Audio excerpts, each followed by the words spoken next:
Hello everyone, this is very, very different. Very, very different to what you're usually seeing on the channel. And that's mainly why I don't know where I'm going to upload this. I think it's going to be on More Kbo. So if you're watching this on More Kbo, hello. If it somehow made its way to the main channel, which it might have done, I might think about putting it on the main channel.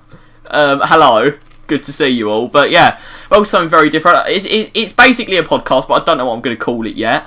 I don't know. It hasn't got a great name. If you're for some reason listening to this on Spotify, because yes, I have put it on Spotify. One, how did you come across it? And two, welcome. Good to see everyone. But yeah, basically, it's just me and Matt, and you'll know Matt if you've seen my streams recently. He comes on, packs Villarreal players and leaves. Yeah, pretty much. Yeah, and he's basically an expert on a lot of stuff we're going to talk about today. I mean, see, just having a look at him, if you're on Spotify, you won't be able to know, but it's a bit obvious who he supports. I mean, we've got the zebra kit. We've got the zebra kit. Got the flag. Got everything. Yeah, he's obviously a die-hard Wrexham supporter, as you can see. But yeah, basically we're just going to talk about football and stuff that's happened. If you like this, we'll do more. Because we waffle about football together all the time. It was like, might as well record us waffling about football. Yeah. So there's a lot to cover today. We got results. We got lots of results to talk about. They went well for some teams, and they went not well for other teams that won't be mentioned. So we can laugh at them more later.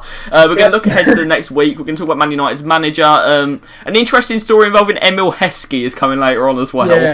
It's not just football news. We are going to be doing some jokey stuff. And I've got to say, the winner of the next X Factor as well. We've got to talk about Declan Rice. I don't know if you haven't seen it. If you've never seen Sing Your Dialect, I think it's on tonight as well. I'm missing Sing Your Dialect to record this. It is, yeah. What have you done? You've brought me away from Sing Your Dialects. Yeah. I'll have to sing my dialect soon. We're going to get onto that later as well because it's brilliant. But first, I don't normally do this. I watched the UCL games so that I could talk about them. And the first one of the week I watched was, of course, Manchester United against Villarreal. I was doing UEFA marquee matchups while I was watching it. But yeah, I mean, you probably pay more attention to it than me. Oh no, I was at the Forest game. I was at the City ground watching Nottingham Forest. See, my phone, he's a die-hard Man City. Oh my god, I said Man City! Man City fan, no! Yeah, he's definitely not a die-hard Man City fan. I don't think he'd be further from that, but he's a Forest fan at heart now as well. He spent his cold Tuesday nights watching Joe Lolly and Lyle Taylor. Yeah. But watching Jack Colback get sent off. Yeah. I'm sure you've gone back and seen it. Man United against Villarreal. Yeah, I mean, where do we start? I mean, I watched the whole game. The first 45 minutes were pretty... I'll be honest, people were saying, they kept clean sheet or whatever. The first 45 minutes were pretty rubbish. Yes, it did seem like from the Sky Sports stats, it seemed like such a boring game for the first 60 minutes. I think the team Carrick selected was so dull. When you look at it, it was McFred, and then it didn't have Bruno in it. Just say, if that was Fernandes and not Donny, that could just be Solskjaer's team. Actually, Sancho started. So and Tellez as well. Tellez at left back. Oh yeah. Who didn't do anything? But obviously. Tellez on the left. I completely forgot that Ian Wrong started on the left. Ian Wrong. I mean, there's actually been. I'll go away from the topic quickly. I'm going to do this loads. There's been rumours that he's going to go on loan to West Ham. Oh, please take him. And apparently, David Moyes wants him, but Man United don't want to give him to a rival. I mean, surely you're hindering us by giving us Ian Wrong.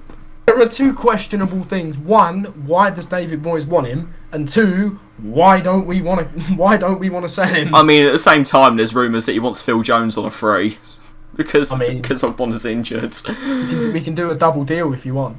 But yeah, I mean, if we'll talk about the new manager later and stuff, but maybe there could be a way back in for Phil Jones out of the cold. I forget he's still at the club. He's a silver now on FIFA, and obviously you can't use FIFA to decide everything. But he's a silver now on FIFA. He's not the best.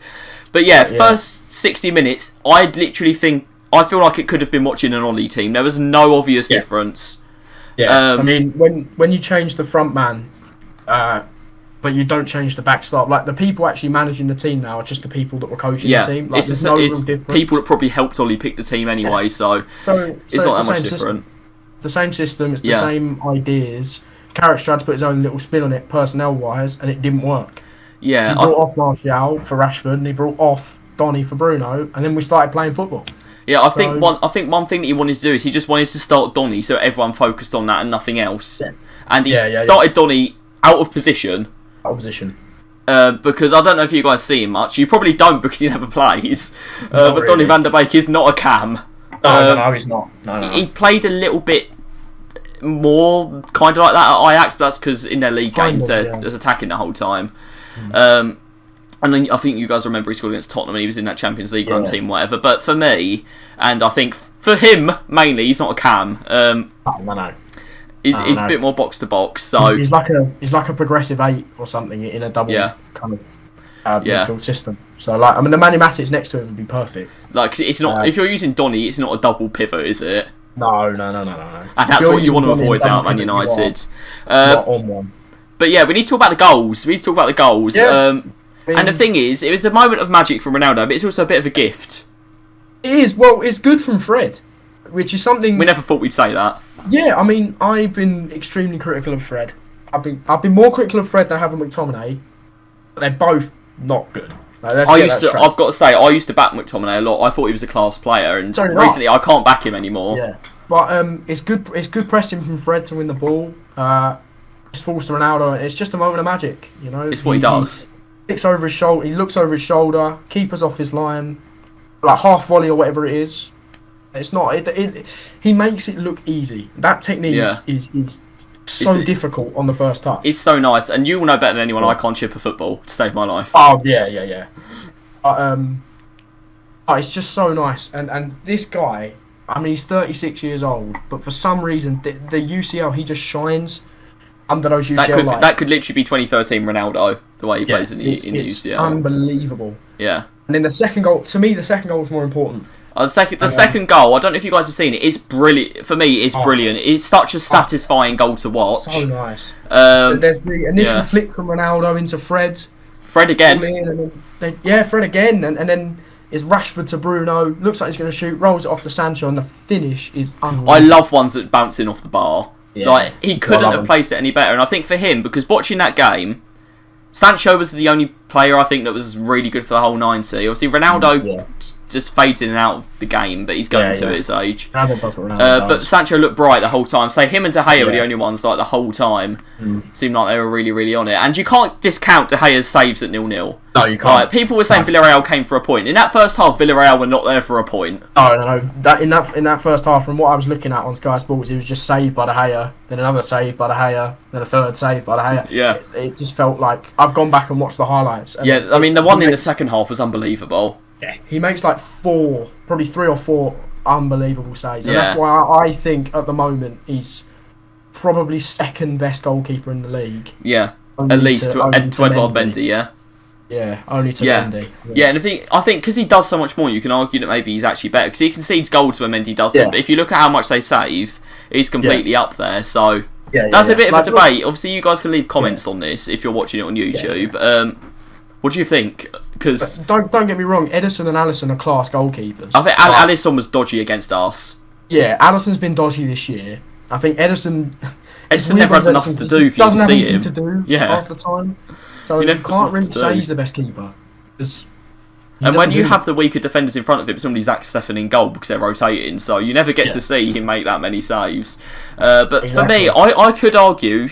I'm not going to. We're not going to go into it now. You could easily make a case for De Gea being the best goalie in the league right now. Yeah, no, you could. You definitely could. And I think for him to step up at this time has been massive because you wouldn't have got. I know you would have probably lost a few games by more, but there's a few ones where you wouldn't have got points. We would have been pasted a lot more, I think, without De Gea. I think the Liverpool game, for example, that could have been 6s and 7s. Say 2 penalties against Watford and still conceded 4. I mean, I feel like against Liverpool kind of pulled back a bit in the second half because they didn't want Ollie to be sacked.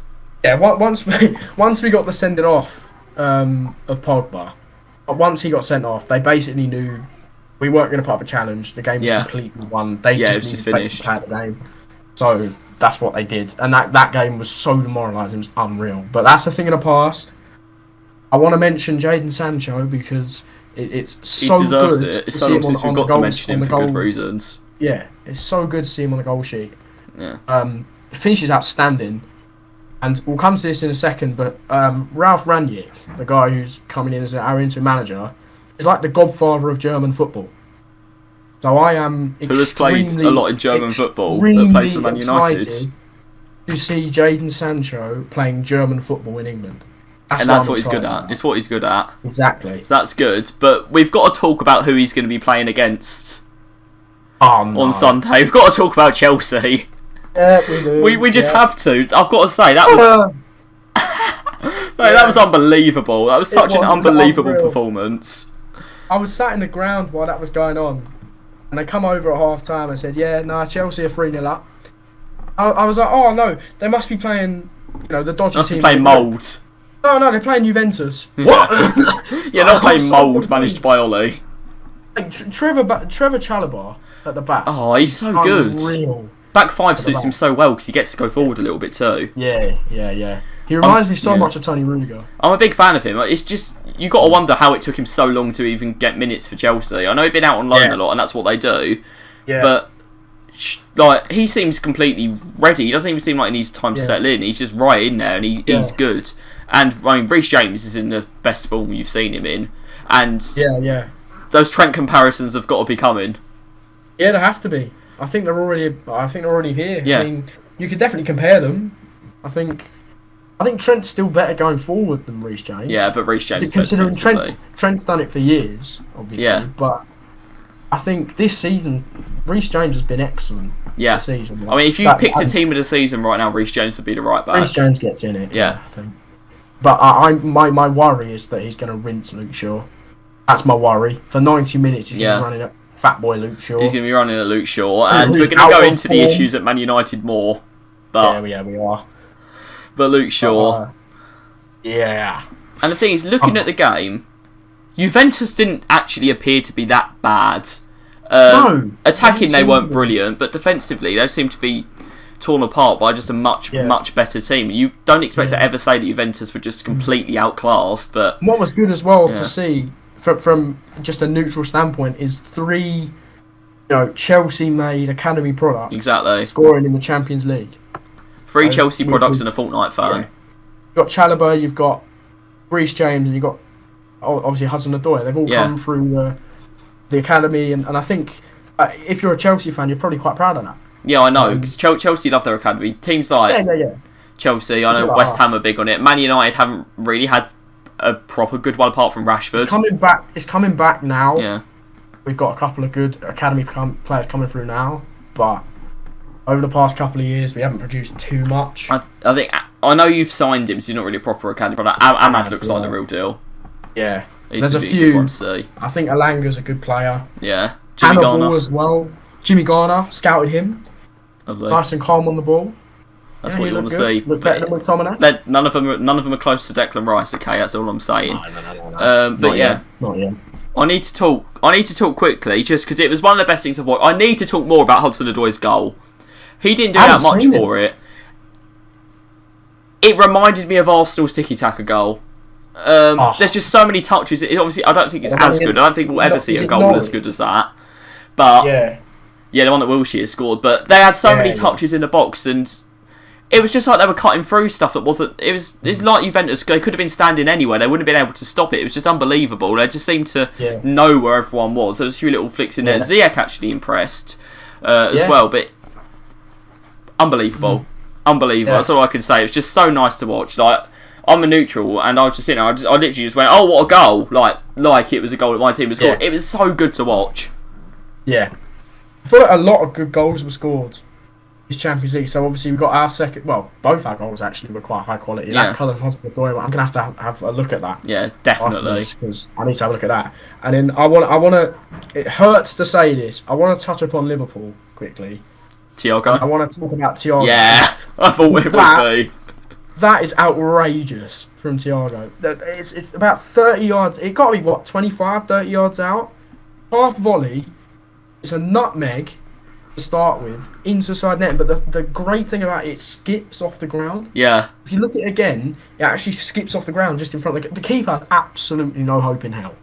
You could stick 3 goalkeepers in there. Really no nice. one has a chance. It literally couldn't be more in the corner. That's the thing that I love about it. it's one of them. Like if you put a camera behind it, it's just so satisfying to watch. Yeah. It's Neil just, Lennon's reaction as well on the like watch along thing on Sky. Yeah. It was so funny. They just started like screaming. Love Neil Lennon. Yeah, no, he does. Yeah.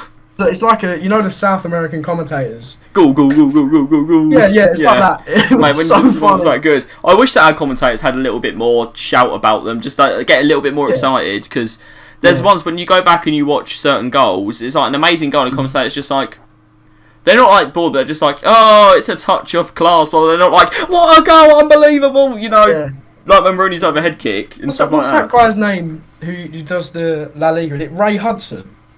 Oh yeah. Yeah, it's a wet dream of orgasmic proportions. I love that. I think one of the ones up there, I love Peter Drury.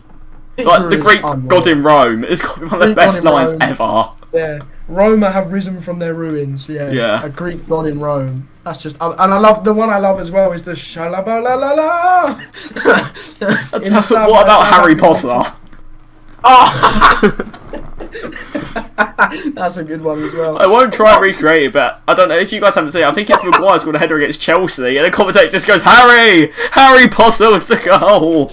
Harry Potter. Apparently that was intentional, and they were saying that he's magic or something. Oh.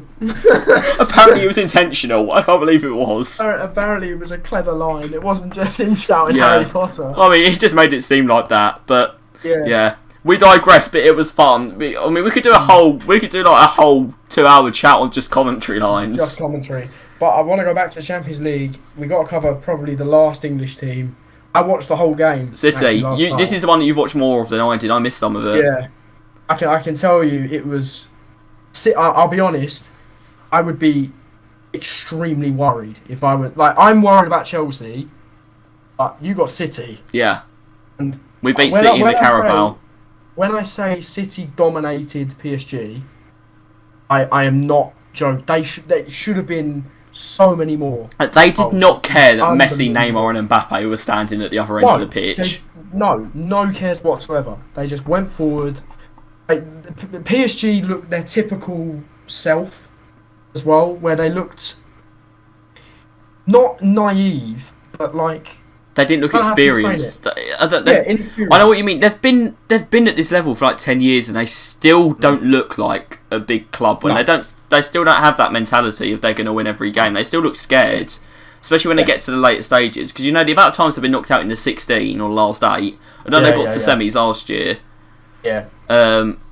They just don't seem like an experienced team, and they've been to semi-finals and they've won however many cups, but they still don't look like a bit. They still don't ooze confidence like Madrid do, or even City have only been big club a little bit longer. Yeah, but they've been bred into this kind of constant mentality of winning on the pitch. So, but I think PSG, they kind of become almost spoiled when things don't go their way. I remember there was a game, was it last year or the year before, where they got knocked out. They knew they were going out, and they just started like fouling people and looking like everyone was going to get sent off and stuff. Yeah, just basically they lost their heads. And that's embarrassing. Like, you can't be doing that. And that's how it looked against City. It looked like men against boys against City. And PSG, like, they give City a rub. They make City look poor. Yeah. And City absolutely outplayed them. I was sat there cheering on Man City as a Man United fan because I like to see justice. Yeah. Unless it's Man United. They're both oil clubs, but City maybe slightly less so. Yeah, they are, yeah. Which is unbelievable to say. Yeah, I mean, the fact that, like I said, City are the PSG makes City look like a little club. Yeah. In terms of money. Obviously, then there's Newcastle, but... Yeah, but we won't talk about Newcastle. No. We don't need to. We don't need to mention them in the same breath. City just outclassed them. It's simple. Like, their second goal shows it's a lovely ball... crossfield ball. Like, Bernardo Silva's been something else this season. Bernardo's touch is unreal. Knocks it right, and Jesus, to be fair, does scuff it. But finds when. I mean, it'd be nice if he didn't scuff it. It'd just be a bit more satisfying to watch. Yeah, but it's a nice finish. Don't get me wrong. It's good. Whether he means it or not, but it is a nice finish. So you can't have any complaints about goals like that. It's just I still find it mad that PSG have that team on the pitch and yet they still can't. They still don't look like they're going to win a European trophy. Yeah, like names on the team sheet. You're looking at that. You basically take them in any scenario whatsoever. I mean, they're the best front three in the world. I mean, when you look at their midfield, you got Verratti. Yeah. And then you've still got Ander Herrera starting in the Champions League. Then you've got like Gueye or Paredes. I think I played Paredes. Yeah. Yeah. I think that's like one place where they really could strengthen. Yeah, definitely. But who wants to go to the French League? That's the thing of it. Like, who wants to go to the French League? I know Messi's there now, but I think it's just because he needs something different. Neymar, I don't know why he was there, and Mbappe's obviously spent his whole career there. But, I mean, if you're Ronaldo, you don't want to go to the French League. Ronaldo wants to challenge himself. Like, PSG might have come calling for him. He doesn't want to go because he wants to challenge himself. And he knows that he can still do it. And I can't believe Messi has done so poorly there. I think, that's a strange one. I think with Messi, his heart isn't in it. No, it's not at all. If you asked him, does he want to be at PSG? Like, away from the cameras, away from the media, does he want to be at PSG? The answer is no. If Barcelona came back now and they could afford to bring him back, and he'd be gone in a heartbeat. Absolutely. Yeah, so I don't think it's him being. People are saying, "Oh, he's losing it." No, he isn't. He's still showing absolute quality. I just think it'd be a shame for his career to end like this. Yeah, I want him to go back to Barca. I'm not sure what it'll be, but I feel like Ronaldo will go out at Man United. I think it should be where he finishes, unless he goes to Sporting for a year. Unless he goes to Sporting. I don't want to see him finishing in MLS or something, but no, he won't. He'll go out with some kind of trophy. It might not be the Champions League. It might be like an FA Cup. Imagine the scenes if he wins the World Cup. I know. Him and Messi are both probably on their last chance to win the World Cup. Yeah, Ronaldo's already said this is his last World Cup, and they're not even in the World Cup at the moment. They go through the they might not go. Can you imagine that? But I just don't want to see Messi's career end like that when it's been one of the best. And that could be how Ronaldo gets clear of him, in my opinion. If Ronaldo sees it out to the end on that level. I mean, I'm slightly biased in that debate, but for me. I mean, this is completely off script, but for me... Yeah, it doesn't matter, mate. Ronaldo has challenged himself. Like, this period in their career, you're looking at the two, and Messi's been forced out to PSG, and Ronaldo had the pick of the bunch, and he chose to come to the Premier League. Yeah, see, Messi could have gone to Man City. He could have, but I think at the point where City were interested, he wasn't leaving Barca. Yeah. And then PSG were the only ones that really came forward at the right moment. PSG were the only ones that could only afford their wages as well. They say they can't afford him, and whatever. Dani Alves is playing for €1 a week. Yeah, I mean, I guess you can't ask someone to do that. Yeah. Dani Alves is different because he's come from the Brazilian league or whatever. And he's like a free transfer. He's in his 40s, isn't he? Yeah, he's proper old. Still get team of the year. Just one for the FIFA fans quickly. I'm convinced he's come back to claim his team of the year right back card. Yeah, I was just saying. Yeah. He's definitely gonna get one. Yeah, like 100%. 100%. Yeah, I don't think Barca would have asked Messi to play on like £2 a week. No, or whatever. I feel like they kind of wanted him to. They didn't want to say because it's not professional. Yeah, it was one of those. I think the Barca president, I can't remember his name now. Yeah, I know who you're talking about. I can't remember his name. He was saying they were waiting until the end for him just to say I'll play for free, and he just didn't say it. Yeah, I didn't want to ask him specifically. They can't because it's illegal. But they wanted him to say it. They wanted him to make a suggestion. I don't think they cannot. I think legally they can't ask him. I think he has to say that he's on like a voluntary basis. Really, that makes sense. Basically. But yeah, it's just strange to see. But I think Messi leads on quite well to Barcelona and a few other clubs.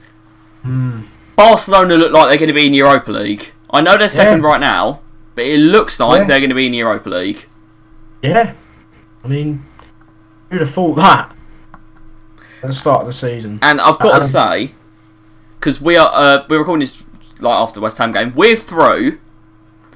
Yeah. West Ham, without playing another game in Europe, I know we've got to play Zagreb, it doesn't really matter. Our next game in Europe after that could be at Signal Iduna Park. It could be at the Nou Camp. Because that's the other shock, isn't it? Dortmund, yeah. Ajax have been unbelievable. You have to give credit to them. And we're going to talk more about their manager later and how he's done it, but they're mental, mate. I think the Dortmund thing as well. I was just looking at the team. Like, Haaland's obviously injured, isn't he? Mate, I don't want Issa Diop against Haaland. Haaland's injured. He's going to be back. He's going to be back by March, isn't he? Yeah. Yeah, so that's scary. Yeah, he's been out for ages now. I think that gap from Malin's a decent player. Yeah. But having Haaland up front, who basically guarantees you a goal. I mean, Marlon, it's just he's quick. That's what he's got. Haaland is quick, but he's strong as well. You can get Haaland to hold the ball up or run in behind. Yeah. And he's just got everything. He's a complete striker. Yeah, basically. In a sense, more than Mbappe is for me. Yeah, and I would say exactly the same thing. Yeah. And speaking of teams that have got into the Europa League, big up Sheriff. Sheriff have qualified for the Europa League. And you've just got to remember, I think these lot have all got to play their round of 32 games. Well, because it's not 32 teams, they call it a qualifying round against the second place teams from the Europa League. And there are some stinkers in there. Yeah, I know. There's going to be some hard ones, like a team I think are going to get Betis. And that can't be Barcelona. So we could get a tasty tie there. We could get maybe Dortmund against Betis. Is it the Leicester group that has Napoli in it? Leicester's group is Leicester, Napoli, Legia and Spartak. And any of them could still go through after tonight's results. And any of those games are going to be tough. I mean, Leicester against Dortmund I think would be something to watch. I reckon Napoli are going to win that group. Even Napoli against Dortmund would be something to watch as well. That is a proper. That should be a Champions League tie. It should be, definitely. Yeah. And one more team who we need to speak about, just because I feel like we should. Do they do it on purpose? Sevilla finishing third in their group. Oh, did they? Oh, you got to be kidding me. Sevilla are going to be in the Europa League again, apparently. Oh, I did. Oh, for God's sake. I'm sure they do it on purpose. I'm 100% convinced they set out to get into Europa League and win it. Yeah. 100%. They actually beat Wolfsburg. Yeah. That qualifies them in third. Yeah, and there's one more I think is a big team to talk about. Atalanta. Oh, perhaps. Now, I'm not sure. I can't get the group up on my phone. I've been looking. I think they've got Villarreal, and it's like winner takes all. I know they've got Villarreal last. I am going to assume it's winner takes all because we've definitely qualified top. Yeah, I think Villarreal need a point. Villarreal need a point. I think it's Atalanta then Villarreal. Oh, is it? I remember rightly. I think so. I mean, because Champions League's confusing because it goes to head-to-head and not goal difference. It might be a winner-takes-all game. But I've got to say, either of those in Europa League, as a West Ham fan, this is where it gets properly real. Marseille are out. Marseille are going to the conference. Wow. There's just some mad results in there. And the Conference League! And it is Villarreal in second, by the way. Yeah, the Conference League. Oh, we got to talk about it. There's only one game to talk about here. I'm sorry if you support maybe Quarabag or you support Rennes or whatever. Yeah, Enes Moura fans, all 5 of you. Did you know their ground has a lower capacity than Billericay? Seriously? Yeah. Jesus Christ. I mean, I know that they were founded in, what is it, 2012? Something like that. I mean, you said a stat earlier. I think you need to repeat it for the stream. So basically, I was talking to Kay beforehand, and I was saying NS Bureau were founded a couple of years after Ayaz released Replay. The song. It was unbelievable. It's unreal. I think that club has not seen. If you look at when they were founded, I think either Call Me Maybe or Whistle was at number 1. Yeah, I mean that's just ridiculous to think. It's unbelievable. Like Harry Kane was already in his teens when this club was founded, and now they're beating Tottenham. I didn't watch the game because they played at the same time as West Ham. I didn't watch the game either. They went down to 10 men. Sessegnon got sent off. Yeah.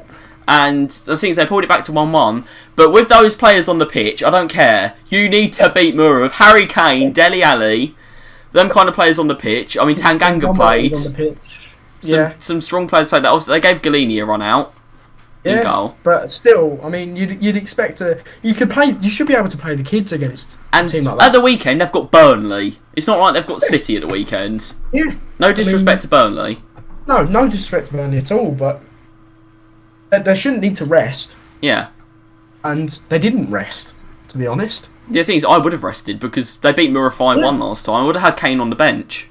Yeah, I mean, it's just I was looking at the result and I was just confused. I It's just assumed they mad. were just playing a poor team. Yeah. No, No, it's they just really started wrong. with some very, very strong players. And as well, like you wouldn't expect that out of a Conte team.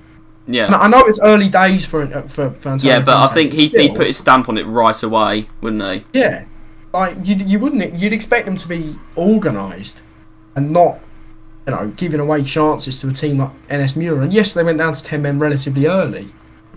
But I'm fairly certain at that point they were already 1-0 down. Yeah. So It's mad. how does that happen? I mean, But yeah, I know it's very, very early days at the moment, but right now, could you give us a winner for all three European competitions at this point? I'll do the same. Jesus.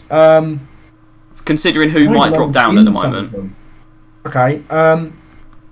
So I'm just trying to figure out who's in some of them. I think the I don't big... know anyone in the Conference League. So I believe we're probably going to end up with Spartak Moscow in there. Yeah. Fenerbahce are very, very likely to be in there. yeah. Marseille are going to be in it unless Yeah. they somehow finish below Lokomotiv Moscow. Yeah. Braga, Red Star or Midgetland. Oh, okay. Celtic Yeah, okay. and either Genk or Zagreb. Right. I think from the conference, I think I'm gonna go with the obvious choice. Roma. I'll be honest. I'm gonna go with Roma. Yeah. I think Roma look really Jose strong. takes it. I know they lost to Bodo Glimt, but if it gets a knockout, Jose takes everything seriously. Yeah, you know that Jose will want to win that trophy. Yeah. 100% he will want to win that trophy. Yeah. And I don't think a team like Spurs necessarily will. No, they'll I don't think focus on Spurs will. other Even if they get through, Spurs are probably not going to go through as group winners. They're going to have to play that 32 game. And if they beat... Obviously, we hope they don't. If they beat West Ham in the League Cup, they might have a League Cup game right before their 32 The other thing game. as well, either of... I think, is it Rennes that have, is it Rennes that have qualified? They're top of the table. They've qualified, but they're not group winners yet. Unless they're group winners unless they have a heavy loss against Tottenham. Because I'd be tempted to back them as well. They'd look good. I think they'll get further than we expect them to. Yeah, they look like kind of a dark horse, but I'm gonna back Roma. I'm gonna back Jose Mourinho. Fair enough. I'm gonna do the same with that one. Europa. I think this. I'm gonna say Sevilla. Yeah, Dortmund will somehow not win it. Dortmund Yeah. never seem to get far in European competition. I know they got to a You know, final. I'm gonna put time this ago. out there. I'm gonna put this out there. I would be tempted to back Barca. I really would be. Oddly. I think we. because Could, I think we could beat Barca. I think you could, and I think on paper you could. But there's something telling me about Barcelona that with Xavi Xavi redemption and arc. with everything coming back, it's kind of written in the stars for them to win something. Yeah. And obviously, I want you to win it. Yeah. Who I want to win it is you. I want you to win it. Come on, your line. Obviously, but for some reason in my head, I can never ever discount Barcelona in knockout football. Yeah, fair enough. Like, I mean, you can't. They lost 5-0 to PSG. you watched the whatever it was. PSG game, Yeah. and yes, okay, that was a very, very different Barcelona. Don't get me wrong, that is a very, very different Barcelona. That was a team with Neymar and Suarez and Messi, and now And it's Luke Sergio de Jong. Roberto. Yeah, now it's Luke de Jong. But I can never discount them Yeah, fair enough. in competitive knockout football. So I'd be tempted to back them. Leicester, well, they're Yeah. serial bottlers, but Yeah, for me, Leicester are serial bottlers. yeah, I reckon West Ham are going to get to the quarterfinals. yeah, Yeah. and get one of the big boys, like Yeah. a Dortmund or a I want a Dortmund. I want West Ham to play against one of them teams. yeah. Imagine West Ham at the Camp Nou. Yeah. Mark Noble at the Camp Nou. Mark Noble at the Camp Nou. That would be unreal. I do think on paper you have a chance against someone like Barca. We do. But We could beat anyone, but I think our squad depth is just going to end up too thin, and Lingard won't be able to play if we sign him. yeah, and also obviously you say beat anyone. Depends on whether Haaland's at Dortmund or not. I reckon the team that we are most likely to lose to is Sevilla because they take it so seriously. Sevilla, or if Villarreal drop into it, I'd be Villarreal are worried the kind about of team either. that would frustrate us. To be honest, either of the teams in our group that can Yeah. drop in, Atalanta or We beat Villarreal. Atalanta in the Betway Cup though, so Oh yeah, you did. Unbelievable, yeah. Mighty Betway Cup. And then Champions League. Oh. Now, there are a few It's obvious so shouts. hard. There are a few obvious shouts. I think a lot of people are going to back City. Yep. City looked excellent this year. People are going to back Chelsea because of the way they've been playing. I'm not going to back PSG. No, neither am I. I still think PSG aren't there yet. Bayern. Everyone keeps forgetting about Bayern. Yeah, I was going to say everyone forgets about Bayern Munich. They're a They- side they- that they still exist. no one wants to play Bayern Munich. No. It's just, that's the simple, cold, hard fact of it. No Yeah. one wants to play Bayern Munich. And at the moment, Ajax are looking strong. Like, I don't think they'll win it. Yeah, Ajax they'll have don't another good think they'll win run. it. I think if But Ajax drops another down good- to the Europa League, which obviously they won't, they would have won that. And they would, I think they'd win it. They would have yeah, wiped the but- floor with it. Yeah, but that Ajax team looks strong. So I wouldn't want to, like, as a United, I don't know who we can play. I haven't really looked into who we can play. Yeah. I would not want to be playing Ajax, for example. I think it Ever. looks like you're going to get like probably Inter or something like that. Well, I'd Yeah, I fancy don't you against fancy Inter. them, I'll be honest. Like, Inter or any of them, they're not the best to play, Yeah. I think. I'll take Inter now over Inter last year. Oh, yeah, Definitely. definitely. There's no Lukaku. But, yeah. Yeah, I still wouldn't necessarily choose to play them. I don't think. Yeah, I think So- in knockout football as well, you can... Somebody's telling me, I don't know why I'm thinking this, because they shouldn't win it. You can't discount Real Madrid. Yeah, I was just thinking, Real Madrid in knockout football. Yeah. And the other one, I'm going to put the shout in. I have to put the shout in. Viva Ronaldo FC. Yeah. Ronaldo FC, I mean, It could The happen. man If is you the get a different Champions manager League. in, of which we will move on to very soon. yeah, I mean, the man is the Champions League. And if you had one chance in a game to win it, in the Champions Who do you want League, taking it? you are picking Cristiano Ronaldo every Exactly. damn week. Exactly. And to have him in your team guarantees you a get out of jail free card. Except we've used ours 3 times. Mate, you've just That's got the unlimited. problem. If this was Monopoly, you're hiding them all under the desk. Yeah, we've got a You stockpiled we've got a them. lifetime get out of jail free card. Yeah. With him. It's You've ridiculous. put it down on the photocopier. Like a bag for life. It just doesn't go away. It's ridiculous. I know. Seems like Every Woodward at the single moment time. doesn't go away. Yeah, every single time. We And- play terribly, Yeah. and then he brings us out. This literally couldn't lead better onto talking about the big news from today. Yeah, And I'm not talking about a small club from North London losing to Slovenian plumbers. Ralph Oh, dear. Rangnick, a man that I had Yeah. heard literally, you might think I'm uncultured, literally didn't know he existed until about 5 hours Yeah. ago. Yeah. It looks like he's going to be Man United's manager on an interim Yeah. basis, but there's also like a kind of little subplot to it, the contract, which I think is a very Yeah. good thing for you. So so he's going to take, by the looks of it, he's going to take interim charge until May.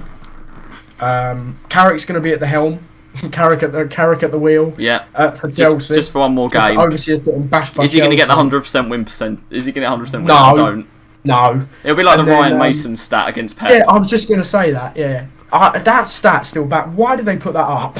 I don't like. He's managed 2 games, bro. Like, It was why? brilliant. It was brilliant, mate. It was so funny. But, yeah, so Ralph Rangnick is going to take over until May as the interim manager, and then he's got a 2-year deal in a future in consultancy at the club. And that From is, what I can tell, yeah, that's basically Ed Woodward's position. he's in that kind of role at the moment as well. He is, yeah. He's there at currently, I Locomotive, believe it's isn't he? Leipzig. Well, I believe he looks over all the RB He- clubs. He was the one who kind of brought the RB clubs up. I think at Yeah. the moment he's at Locomotive Moscow. Oh yeah, he has. He's moved on, hasn't he? Yeah, you're right about that. Fairly certain he's at Locomotive. Yeah, he is at Locomotive right now. Yeah, I mean, that news is huge because I think, not only yeah, we'll start with the fact that he's a great manager. it's completely out the blue. It's someone no one spoke about. Let's spoke about Steve Bruce and Southgate more than did spoke he about was this he guy. was on the list, but Yeah, literally no one spoke yesterday they were about him. reporting that literally yesterday It was Poch, wasn't it? Fabrizio was reporting about Ernesto Valverde. The day before it was talking about Pochettino. it's gone at that. I think Lucien Favre was mentioned once, who I didn't want, because he was at Dortmund when Sancho was there, and then he either got rejected by Palace or rejected Palace, and I can't remember which way round. Palace have ended up very well off, I think. Well, they have actually ended up very well, Palace. It's worked very well for Palace. And the other one that was mentioned was some guy called Rudy Garcia. I recognise that name. Doesn't fill me with confidence. He was the Lyon manager last year, and I didn't even know who he was. I had to look him up. Lyon finished about fourth, didn't they? Lyon didn't get into the UCL. I don't want to be Wikipedia-ing my new manager. Yeah. So I was so happy when I saw that news break about Rangnick, because he's the guy, as you don't know. Yeah, but we'll explain what he does for you guys that don't know. Yeah. So he basically pioneered modern German football, as you know. The Gegenpress. So the Gegenpress, basically. So everyone, the common misconception is that Jurgen Klopp was the first person to bring in the Gegenpress. He wasn't. It was Rangnick who did that. He was the guy who thought of the concept of a Gegenpress, and he's the guy who's influenced. I think I looked at someone kind of listed them off. Nagelsmann, Marco Rose at Dortmund, Tuchel, Klopp, Hansi Flick. Yeah, and I'll push in quickly here. If you want someone to be going head to head with Tuchel and Klopp, I mean literally their dad. The guy that gave their Mr. Miyagi. Yeah, he is. Yeah, he's the Mr. Miyagi of German football. But I'm going to start calling him that. Yeah. So you'd expect to be seeing a Gegenpress in Man United soon. Yeah, and I've got to say, how do you think that's going to work? I don't know, because I don't see Cristiano Ronaldo Gegenpressing. I really don't. No, he can't. I don't think he can do it. I know he's in great condition, but I don't think he can. I don't think he can, but he can do it in his way. Yeah. So I think he cuts passing lanes really well. I think with Ronaldo, defence are a bit more cautious because I don't want to. They might keep an extra player back or something just because it's Ronaldo. Just for Ronaldo, yeah. Yeah. And I think the players, I've drafted up a kind of 11. I think he'll play. Yeah. So I can read that out if you want. Yeah, go for it, mate. Yeah. Okay. So obviously I'm going to go with De Gea. It's got to be De Gea. I think whoever the manager is, it has to be De Gea, unless the manager's Henderson's dad. Yeah. Even then, I think he should still be De Gea. Back four. I've gone Wan-Bissaka, Varane, Maguire, Shaw. So I wouldn't be surprised if he uses Lindelof though instead of Maguire. Because Varane's the only one in there that's undroppable. Yeah. I think. Other than Varane, the other three are up for grabs. Varane, when we played Man United, he still wasn't amazing. He was noticeably their best defender, though. He's miles better than anything else we've got. Yeah. The only reason I think he might play Lindelof is because he's got a better range of passing. His ball playing ability, and that's something. Although it's a Gegenpressing manager, he's very big on people being able to be good on the ball. So McTominay's finished. Yeah, he likes he likes every pass to be vertical, so going kind of forwards. Yeah, it's positive play. Sideways. So Fred and I'll come on to this, but I don't think Fred and McTominay will play. So I've got a midfield three because he likes to play 4-3-3, from what I can tell. Which would be the same thing you'd have under Ten Hag, which is good. Yeah, basically. This is why I personally think everything's pointing toward Ten Hag, but I'll get into that later. So Matic in the kind of holding, sitting, kicking people role, which I think we've needed. Matic press for 90 minutes? Doesn't need to, I don't think. Yeah. I don't think he necessarily needs to, Nemanja Matic. Yeah. I think the two people in front of him do. And now this is where the debate comes in. Because people will argue that it should be Pogba and Bruno. Pogba will... I can say straight away, Pogba will not press. Bingo. Exactly. Yeah. That's what I think. I cannot honestly see Ralf Rangnick taking Pogba over Van der Beek. Yeah, and I can't. I know he was quite mouthy and showed off a bit after the game against us. Pogba was awful. He literally just runs. He literally just jogs around in the middle of the pitch and doesn't do anything, and then just complains. He just moans at the ref. That's all he does. I get the impression that Rangnick likes hard-working players. Yeah, in similar vein to David Moyes. And Jurgen Klopp in a sense as well. In his midfield. So the midfield I want to see is the midfield I want to see in ages, just in a 4-2-3-1. But this now obviously in a 4-3-3. Which I think is slightly better for you. Bruno. Yeah, that's what I would have gone for. because I think Van der Beek and Bruno are hard working enough to gegenpress. Yeah, I think Bruno definitely is. And Van der Beek, he's so hungry to play, he'll do whatever. Yeah, he'll do whatever. And the other thing I was looking at, I watched a couple of analysis of Rangnick's play just to kind of get a knowledge. Apparently, he's big on positional play. He doesn't let people kind of free roam. Yeah. So Bruno's role, for example, now he kind of just is in the final third. And you just hope that he does something. Rangnick will tie him down to being a centre mid. He will not want him wide. He will not want him bombing past Ronaldo. So you might see his goal contributions drop slightly. I don't know whether that will happen, but it could happen. I'm not worried about that because Bruno Fernandes is so good creatively that it doesn't matter overly. And then I've gone with the basic front three: Rashford on the left, Sancho on the right, who I think is the big benefits of him, and Van der Beek. I think are the two biggest benefits of Rangnick coming in, and then obviously CR7 up front. Yeah, I think you could play a 4-4-2. If you could argue for a 4-4-2, drop one of the midfielders, probably Van der Beek. Sorry, Donny, and stick Cavani up there with Cavani and Ronaldo. Cavani they seem to have a good understanding. Cavani works so hard. Yeah, he gets through a ridiculous I think there's only one man who misses out in this thing who deserves to be there. Who's that? Mason Greenwood. Mason. Mason's a hard one. You can't drop Ronaldo, and you can't really drop 72 million Sancho. Can't drop Ronaldo. I think Ollie was dropping Sancho. I think the only one of the three that could be dropped is Rashford, because Rashford's an amazing impact sub. Yeah, but Rashford's also so critical. Yeah, you can't, and you just can't. I think he's most likely of the three, but none of them three will be dropped. You saw against Villarreal. Yeah, you saw his impact against Villarreal. That's a perfect comparison of how effective he is. Also, you see in the first 60 minutes with Martial on the left, who, in fairness, is lazy of lazy. Yeah. Fair. You can see how awful we were, how boring we were. Because there was no movement. Sancho isn't going to run. And Rashford's a very confident player, I've got to say. He's direct ball. He just drives. He's the only player for me who's ever completely got the better of Kufau.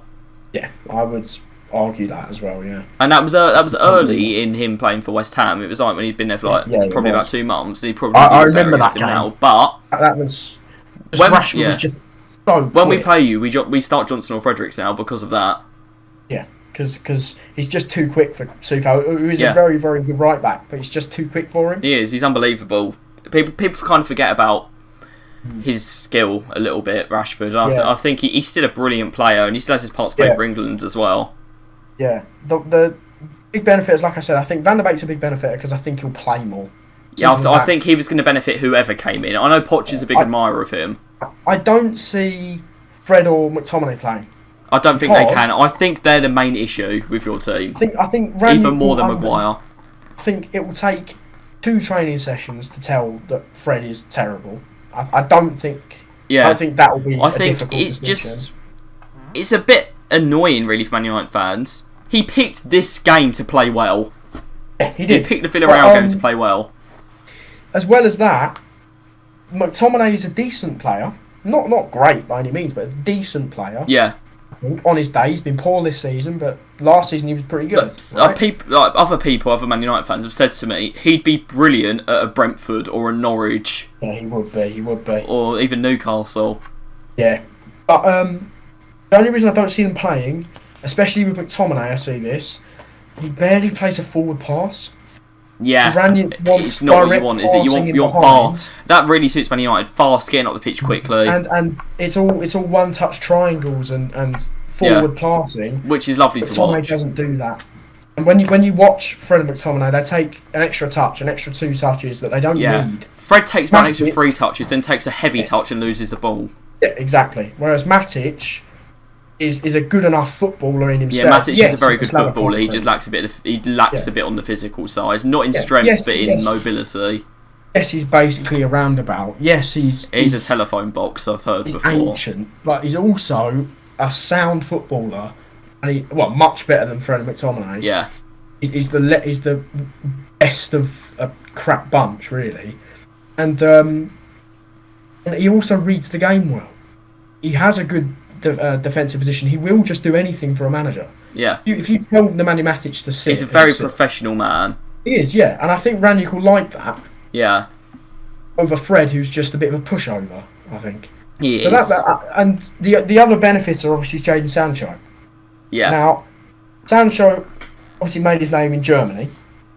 I don't have to say much more than that to get at we know it, know that bit of the story. Yeah. Yeah. Everyone knows what you could do there. You've got Rangnick coming in, who we're going to call the Mr. Miyagi of German football. Yeah, that's the first of many catchphrases you're going to get from this. Yeah. And you've got a guy who plays really well at German football.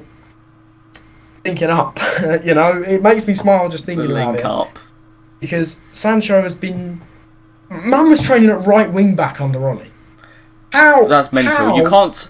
I just think you can never sign a player for that amount of money and then play them in a different position. It's ridiculous. We did it with Haller a little bit. We played him in the right position. We played him in a different formation, different system to what he needs to play in.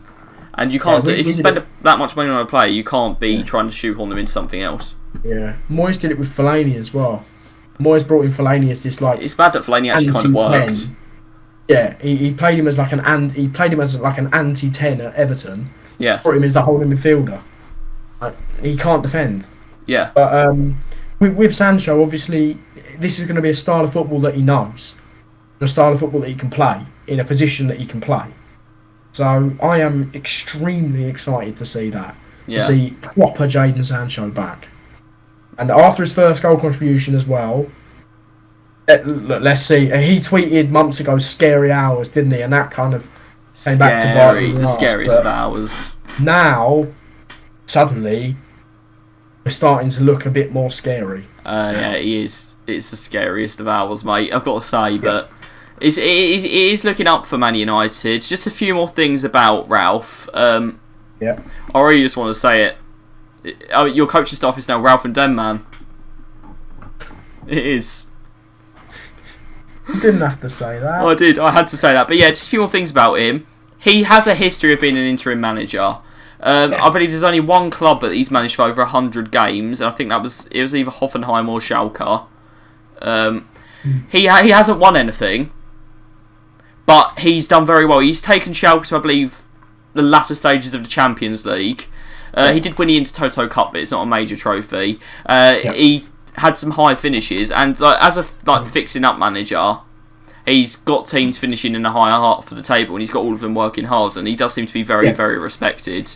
Yeah, that thing about him not winning titles is where stats are a bit kind of dangerous. You're not if we look at it because now, he's not going to win you're not going to win the title. He could be the best manager in the world. You are not going to win the title because he's managed what is it? Hoffenheim, Schalke, and Leipzig. He hasn't managed a club of Man United's calibre before. That's the only thing. No.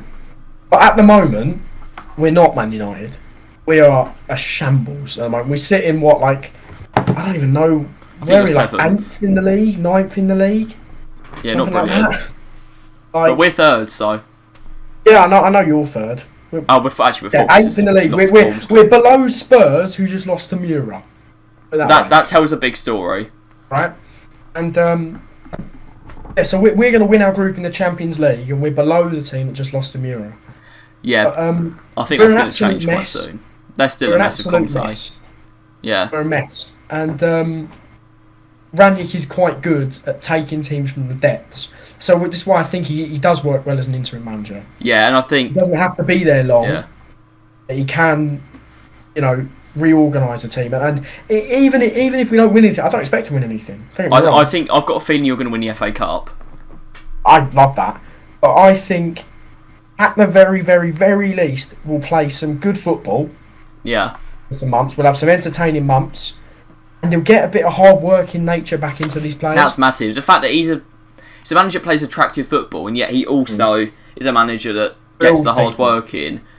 Put it this way, there will not be triple apple crumble double custard.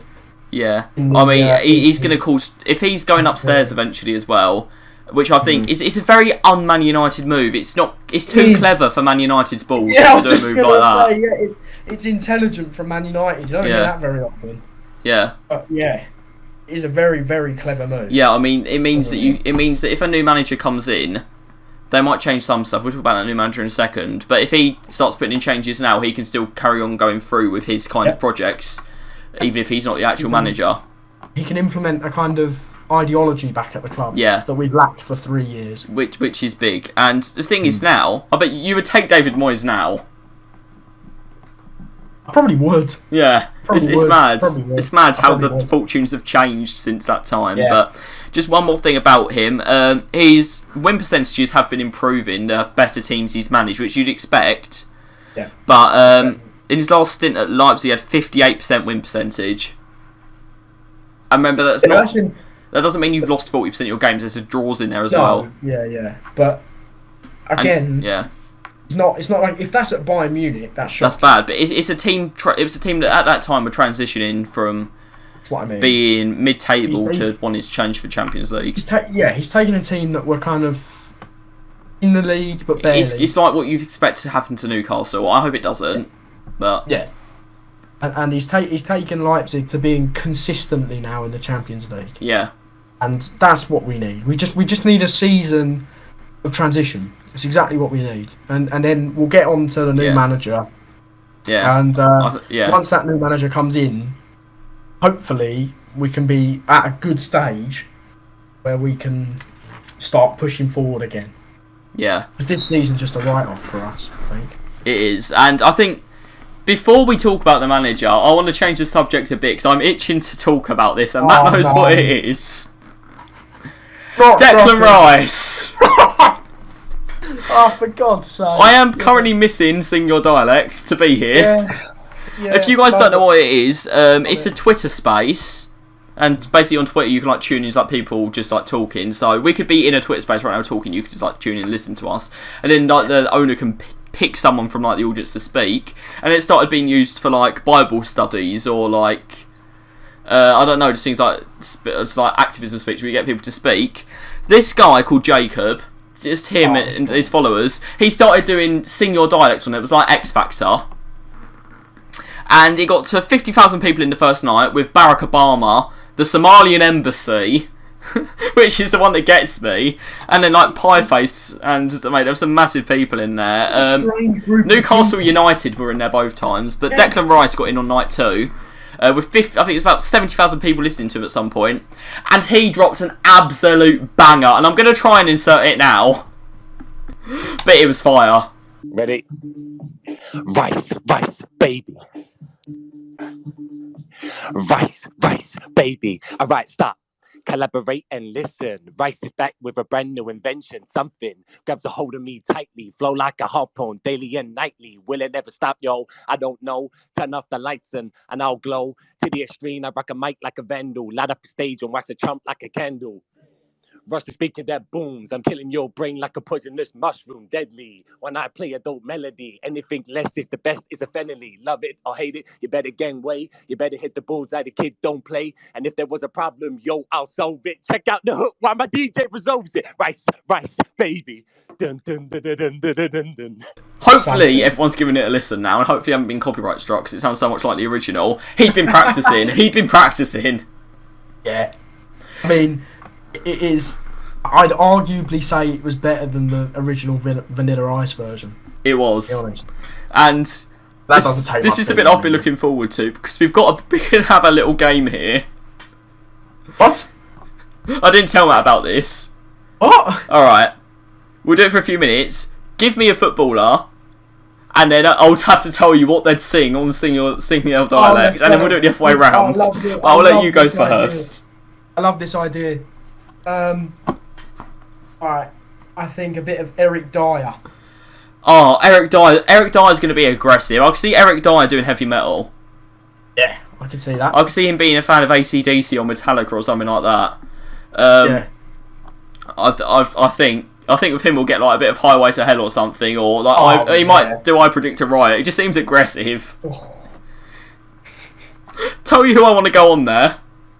Eric Dyer, me think of him. Harry Kane. Harry Kane? Because he can't speak. What the hell would he sing? He can't speak. I want him to do Rap God. That's what I want him to do. That'd be so good. Yeah. Having him do rap god would be unbelievable. Mate, that's brilliant. That'd be unreal. Oh, it's absolutely brilliant. To see that attempt would be something else. About a bit of Chris Wilder. Oh, Chris Wilder. It's a different one. He's got to do something very British. Yeah, I reckon he'd sing the Greasy Chip Butty song. yeah. I can imagine him doing that. I really can. Yeah. I've conquered all the chip. Yeah, I can see that. Yeah. Right. He's never going to stop. But yeah, no, never. There's some brilliant ones out there. We'll do a few more. Jesse Lingard. It would be. I think Jesse would either do some dodgy pop, or some One Direction or something. Yeah. Or it would be drill. So I think he could do some T on Wayne or something. Did you see the guy that went on there and did Low? Oh, what, by Flo Rida? Yeah. Yeah. Oh, no. That's the kind of thing I want Jesse to do. Sweet Caroline. Yeah, Danny Aaron's got cut off as well because he used up too much time. Yeah. But yeah, we'll do maybe a few more because this is the content people are here for. They don't care about Man United's tactical changes. They care about footballers singing. Yeah, basically, yeah. We spent an hour talking about the tactical changes happening at Man United, and now we're on to Declan Rice singing Ice Ice Baby. John McGinn was in the chat, but he didn't want to sing. Should have got up. He could have done a very Scottish Proclaimers. Scottish song, yeah. 500 miles, mate. Proclaimers, yeah. Yeah, that's a nice one actually. Yeah. Oh god. We'll do a few quick fire ones. Grealish would rap. Yeah, really should rap.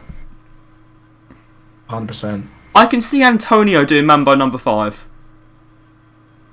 Yeah. You know what? I could see that. Yeah. I can agree with that. Ole Gunnar Solskjaer. The wheels on the bus go round and round.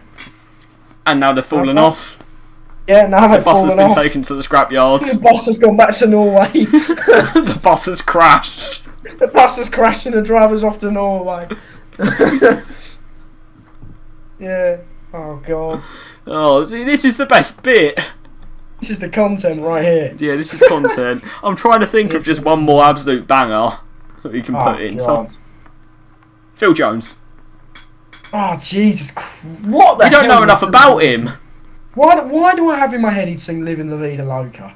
I don't know why. I would pay good money to see that. There's something in my head with him in his accent from bloody Blackburn singing Living La Vida Loca. Right, it's something I want to see. That's something I desperately want to see. That'd be something special, I think.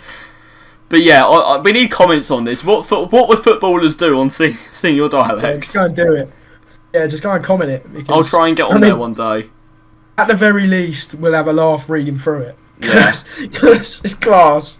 If anyone does manage to comment on this, thank you for sticking with us to this point. Yeah, cheers. But yeah, I get through an hour of Man United technical analysis. We had for the content we've all come here for. I'm gonna clip. I might clip this. I don't know why. Yeah. Oh, it's been good. It's been good, but yeah, I thought we'd just go through a bit of fun stuff quickly. We still got more coming. We still got to talk about Heskey. We've got to talk about Brentford for a little while as well. We've got some predictions for the thing, but we're going to go through this bit quickly, just because I feel sorry for the non-Man United fans. Yeah, I'm sorry. It's been a big week for Man United. Yeah, it has. It is by far the main news. We've got one more thing. I know what you're going to say to this, and I completely agree with you. Poch or Ten Hag to take over. It is Ten Hag. It just is. It has to be. Ten Hag suits us absolutely down to the ground, and I don't want Pochettino near my club. Yeah, Ten Hag, good record with youth. Yep. He's won stuff. He didn't lose the league despite having Neymar and Mbappe to Lille. He also didn't manage to finish third in a 2-horse race. Wait, did they finish third? Oh no, yeah. No, Tottenham. Spurs did. Yeah, of course. I think that side was Tottenham's best chance to win a trophy and it will be for a long time, unless they beat us in the Carabao and they're 2 games away again, and they can't draw City in the final. Yeah. But I reckon Liverpool and Chelsea are still in that tournament. So yeah, but either of them pan them. To be fair, Chelsea have got through the last 2 rounds on pens. Yeah, but still, I still think they'll. Yeah. But yeah, for me, it's got to be. It's going back to your original point. It's got to be Ten Hag. He embodies everything Our club is. And what he's doing with the team he's got is unbelievable. And with Rangnick coming in and presumably playing a football, we assume he's going to play a 4-3-3, which is what Ten Hag plays. That's what Ten Hag plays. Yeah. I don't think Pochettino plays a 4-3-3. I think he's kind of forced into playing a 4-3-3. With the three that he has, they don't normally always start though. I mean, yeah, no, they don't. He's kind of lucky because he's got Di Maria. He's kind of lucky that Icardi's kind of been discarded due to all of the stuff that's going on in his life. We could do a whole podcast on Icardi's story. Oh God, I think he plays 4-2-3-1 in the league. I think he uses Di Maria on the right, Messi in the middle, Neymar on the left, and then Mbappe up front, which is quite good. It's unbelievable. But yeah, to me, Pochettino, I don't think he's too. He is a step up. Like, don't get me wrong, he's still a step up. He's still an actual manager. He is. But the step between Poch and Ten Hag is massive. Ten Hag, apart from maybe Tuchel and Klopp, he's up there best manager in the world right now. Maybe Flick as well. Flick is up there, and obviously Pep. Yeah, I still think Pep is slightly overrated, and one thing with Pep. Why does he try new stuff in the Champions League final? Ooh, yeah, that is odd. Yeah, it's an odd decision. He almost overthinks everything. He does. He does overthink everything, and he ruins FPL. So, yeah, that's true. He's the FPL villain. Mate, he is. Shall we move away from Man United? Get away from United. Man United. This is a story that I didn't know about until an hour or two ago. Emil Heskey's becoming a manager. Yeah. So the Leicester women's first team manager has left his job, and Emil Heskey takes over as interim boss. I know he had a lot. I follow Emil Heskey on Instagram, so I know he has a lot to do with the women's kind of game. Yeah. Especially at Leicester. It's actually really good for him, and I'm genuinely really happy for him. It's brilliant because this is his first step into. Yeah, he's a massive advocate for the women's game, which I think is great. Yeah, it is great. So, for him to get the managerial role, I think is, it'll be interesting. I don't really follow the women's league. I'll be honest. I follow West Ham, but keep half an eye on United. Yeah, of course. I couldn't call myself a fan. Yeah. I mean, I could name you most of our players, and I could. I've been once, but I'd definitely go again. It was an interesting atmosphere. It's good. It's good. A bit of a plastic in that sense. It's a bit of a plastic, yeah. But I'm just happy for him as well, and to think that the guy who's now managing Leicester, the Leicester women, has a song about him made by KSI and Randolph. And this is just the first step for him. If he does well there, I don't think he goes straight into the Premier League. I think if he does well there, he could do a job at a Charlton or a Ipswich or a Preston. Phil Neville obviously was England women's coach, wasn't he? Yeah, and he did a good job. A good job. So yeah, I think he's done similar to Southgate. Like he was unlucky not to win the World Cup. Yeah. It'll be interesting to see what Heskey does. Yeah. It'll be more than just the fact that he's a massive meme. He's a meme. And I've just got to remember from the Wembley Cup when KSI was terrified that Heskey would just come up to him and be like, "You ruined my career." But he's kept Heskey relevant. And I don't think it's a shame. People do not know how good Emil Heskey was. Yeah, people assume that Heskey was shy. Heskey was amazing. He's played for some big clubs. He's played a lot of times for England. He's in the PL 100 club. You can't knock that. Yeah. He famously at Liverpool. Yeah. I know. And he scored in the 5-1. I mean, it is a bit disrespectful. They did used to sing 5-1 and even Heskey scored. Yeah. But you can't knock him, mate. He was a unique kind of player as well. He wasn't just pure target man like everyone thought. He had a bit about him. But I mean, that story, I think it was just so random. I had to put it in there. Yeah. I had to put it in there. I had to. Another cool story coming out of Brentford as well. Completely. This one's another one that just kind of took me by surprise. It was a bit random, but I think it's actually really interesting to talk about. Brentford are going to reuse their same kit next season. They mentioned home kit. I don't know if they're going to do the same with the away and the thirds, but Brentford are going to be using exactly the same kit, same sponsor, same design, same everything next season. And it always used to be like this. kits just used to be the same for years, obviously, at the start. And I think in the 80s it went up to every 2 years, and in the PL era it changed again. But I think it's very special for them. This is their first Premier League kit, so it's a club where it makes sense. Yeah, it does make sense. It's the first time they've been in the top tier since. Oh God, it's a long. I know it's a long time. It was pre-Premier League, and we do acknowledge that football existed before the Premier League. Yeah, it did. We're not in that camp, but I don't know. But it's. I think it makes sense, as you said, for them to do it. Yeah, it's that only PL kit. Commemorative kit for them, and also I think it's just a really good example. I don't necessarily think, from a neutral standpoint, teams don't need 3 kits every year, 3 new kits every single year. At this point, Venezia, or however you say it, have released 4 kits already. Oh, Venezia, yeah, that's how you say it. They've released 4 kits. Yeah. Really? Yeah. Right. Yeah, no, I don't really think teams need that. You could probably get away with a home and an away every year, and then a third for 2 or something. I think European teams should have a third. Yeah.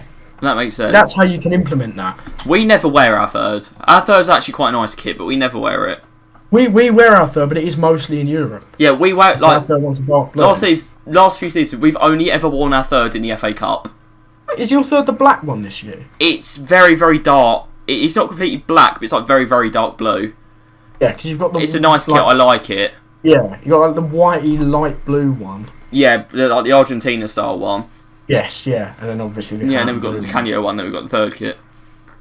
Yeah. So I like our kits this year, but I'm completely with that because one, it's much more sustainable.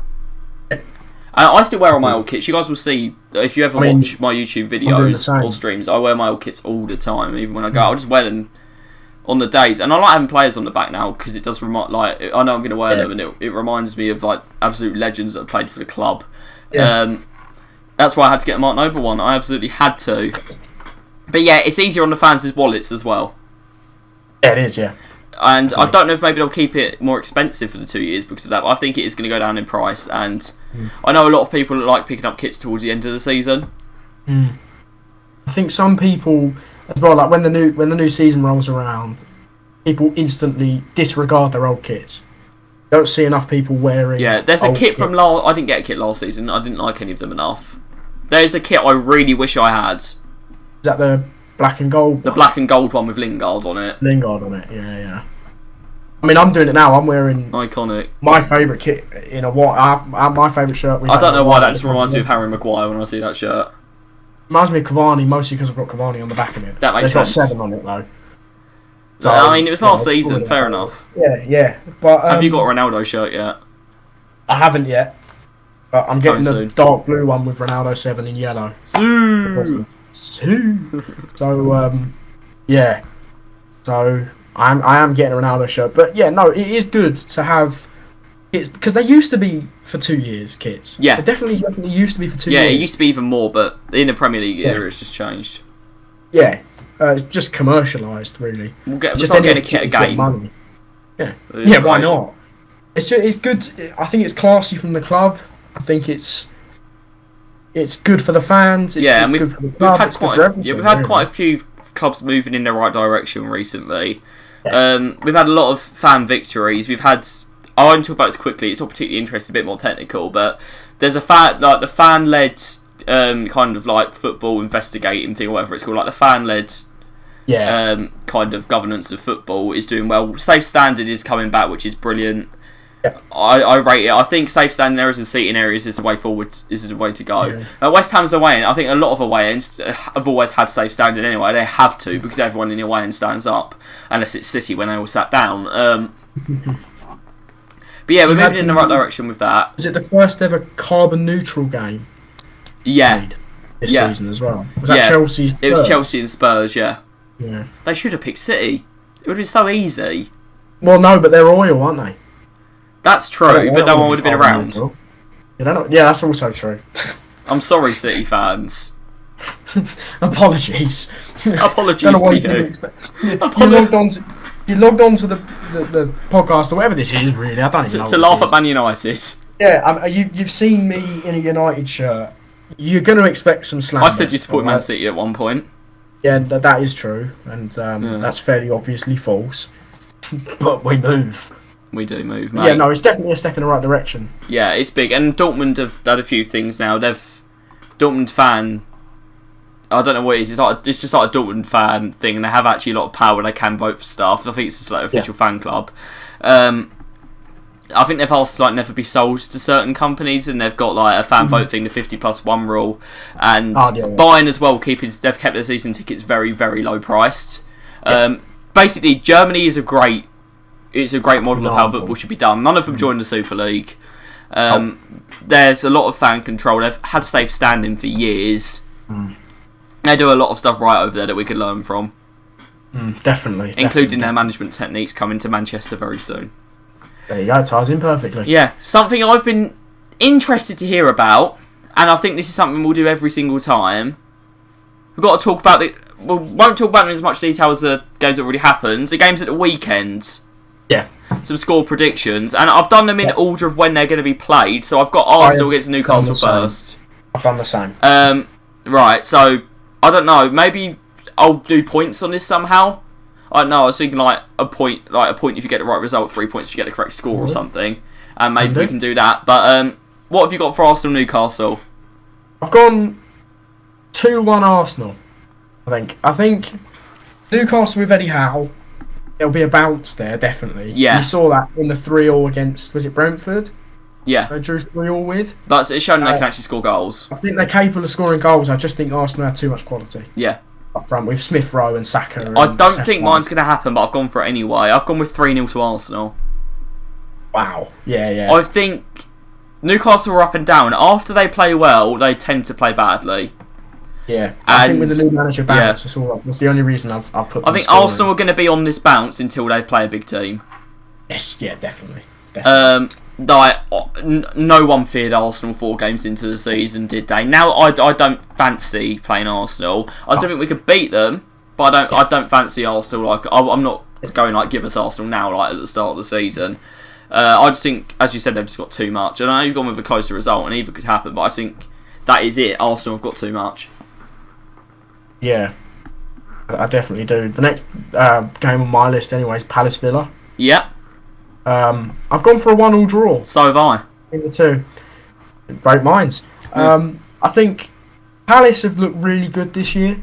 That's what I was going to say. Normally I would have gone for Villa, but Palace have impressed me. They've been the surprise package, I think, this year. Yeah. I don't think anyone predicted them to do anywhere near as good as they have. Their business was excellent. Playing really good football. Again, I think they drew 3-3 as well. Yeah, and I think Burnley, Brentford? There's another side to that. I think Villa have been the opposite. Villa have spent big. Everyone fancied them, and they just haven't shown up. Yeah, but again, under Gerrard, they nicked out was it 2-0 win in the end? I can't remember, but it was comfortable. I think it was 0-0 until the 84th, but they were the better team. It was, yeah. I think I can see. Again, bit of new manager bounce, maybe. There's a lot of new managers flying around. Mate, there is, New manager bounce, perhaps, for Villa. So on a normal day, I probably would put Palace winning that. But I'm just going to go for 1-1. I think at the start of the season, you go easy, that's a Villa win. And then after even a few games in, you go, it's a Villa win. But the way Palace have been playing, I'm impressed by them. And I think if Dean Smith was still in charge, I would have gone with 2-3 goals to Palace.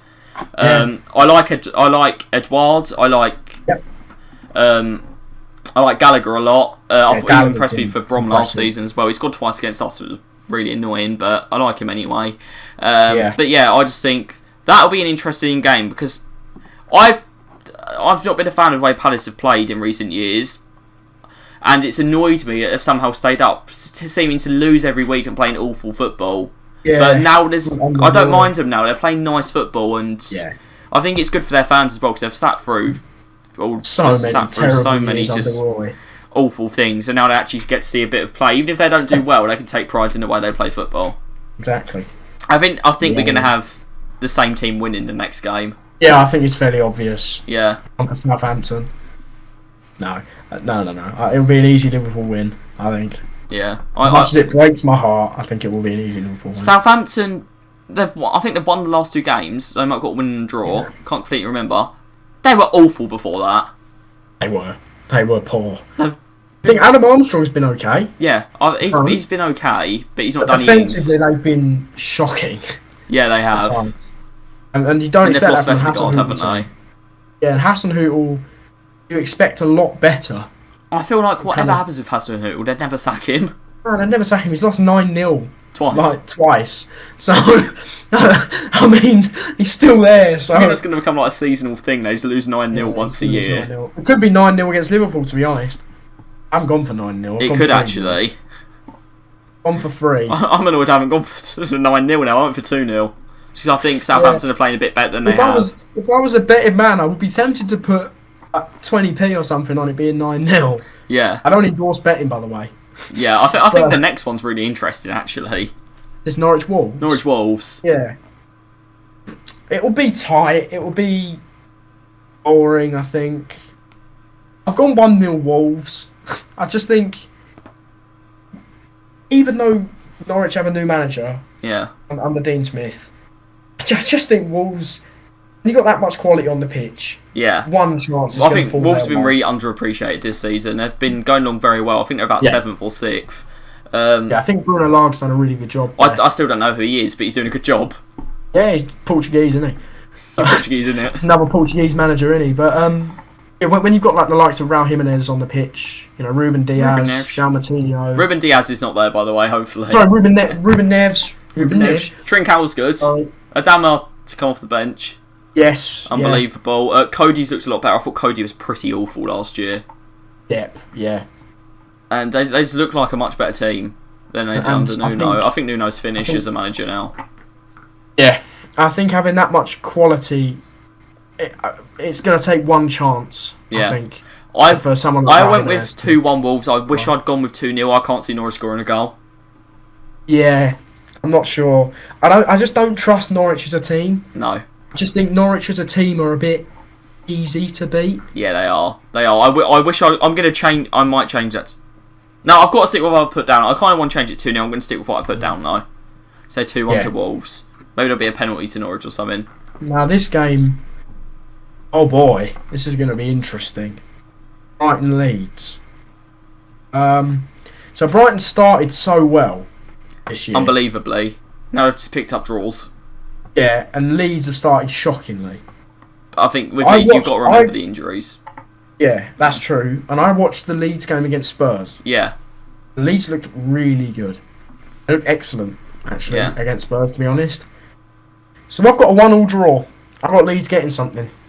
I think, like I said, Jack Harrison against Spurs was excellent. Yeah. And I think he's a good player. I think. And go on. They've probably got enough to get something. I think that performance, even though they didn't get anything out of Spurs, they didn't expect to get anything out of Spurs. That performance might just drive them. Mura did. Well, Mura did. Yeah, that's true. I think, although they haven't got the best results and they're low in the table and whatever, I'm still impressed with how Leeds have done without Bamford, without Calvin Phillips long periods of time, without a centre-back for a few games. Yeah. I still think that they've done well with what they have. I've gone with 0-0. Yeah. Because I think it's two teams that will not play as well. And you've got to remember, these teams are playing again on Tuesday, Wednesday or Thursday, and there might be a bit of rotation. I'm not sure who will be rotated from every team. Obviously, we can't really know, because I haven't looked at their next game and been that analytical about it. But that's what I've gone for. Yeah. I'm going for 0-0 here. Yeah. Brentford Everton next. I've got an Everton win. Okay. I think Brentford are one of those teams where they're a bit like Leeds were last year. You don't know what you're going to get. You don't know what you're going to get from them. You're going to get an entertaining game. Yeah. I've gone 2-1 Everton. And I was tempted to put 3-2 Everton. Yeah, I mean, Brentford drew 3-3 last week. I think there'll be goals. But again, it's the similar story to the Wolves-Norwich game. I think Everton have enough quality on the pitch to have someone come up with a magic moment. Like an Andros Townsend who's been out of his skin this year. Mari Gray, same thing. They've got enough talent. Richarlison as well. I don't even know if he's playing at the moment. He's back, but I don't know if he's starting yet. He's back, yeah. But they've got enough quality on the pitch, I think, to get something out of Brentford. Yeah. I went with 1-1. I just think Everton are more likely to win the game. If that makes sense. I've gone 1-1, but it's more likely Everton would win than Brentford would win. I'm not saying it's more like Everton would win than a draw, but I just think Everton haven't been good enough recently. Yeah. And obviously they haven't got Calvert-Lewin, that's the big thing. Richarlison is back, and that's going to be something better for them. Rondon has been unbelievably bad. He has. I can't believe how bad he's been, to be honest with you. And yeah, Brentford, when they turn up, they can be very good. The thing is, they beat us 2-1.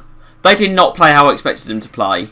I thought Brentford were a very entertaining team now a lot of the time. They scored, and this is just going to sound like I'm being bitter or whatever, they scored and then they just time wasted. And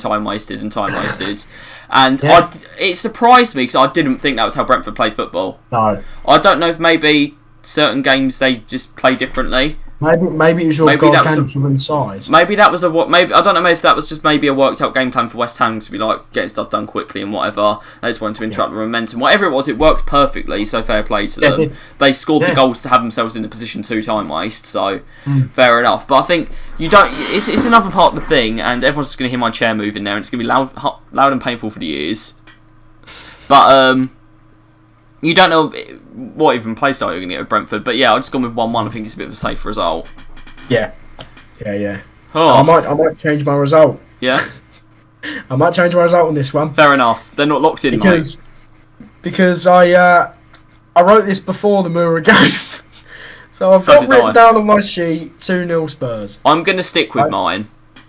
But seeing that Moura game, I'm not convinced. I'm going to stick with it. Just because I don't know, to be honest. And that's probably the reason. I want to change mine, but in a different way to yours, I think.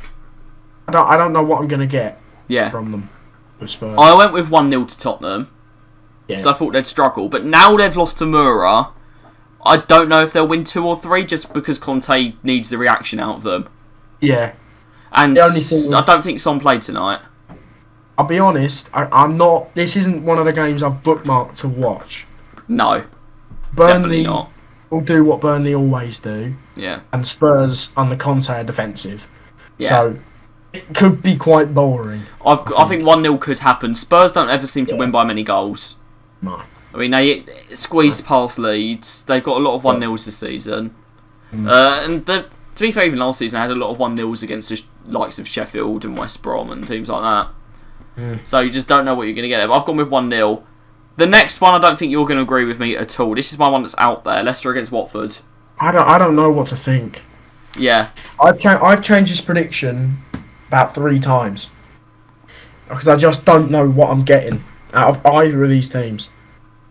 Leicester looks so uncharacteristically shaky. And they were good against you. They were good against us, but we were it wasn't terrible. just Man United were bad. Leicester did look pretty good. They did look good. And then they've been shaky as well. And Watford were excellent. Well, they were excellent against us. Yeah. But they've been poor all season. So I don't know what to think about this game. I mean, Watford have had 2 freak wins against Everton and Man United. That's against us, yeah. I don't know what to think about this game. Yeah, I have no idea. I don't know what teams are going to turn up. I've gone 3-1 Leicester. Yeah.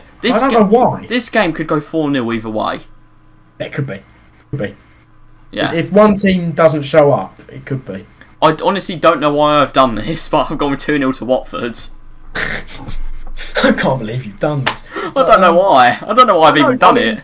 That's perfectly reasonable. I've done it now. I was going to say 2-2. I said 2-2 at one point. Yeah. I said 0-0 at one point.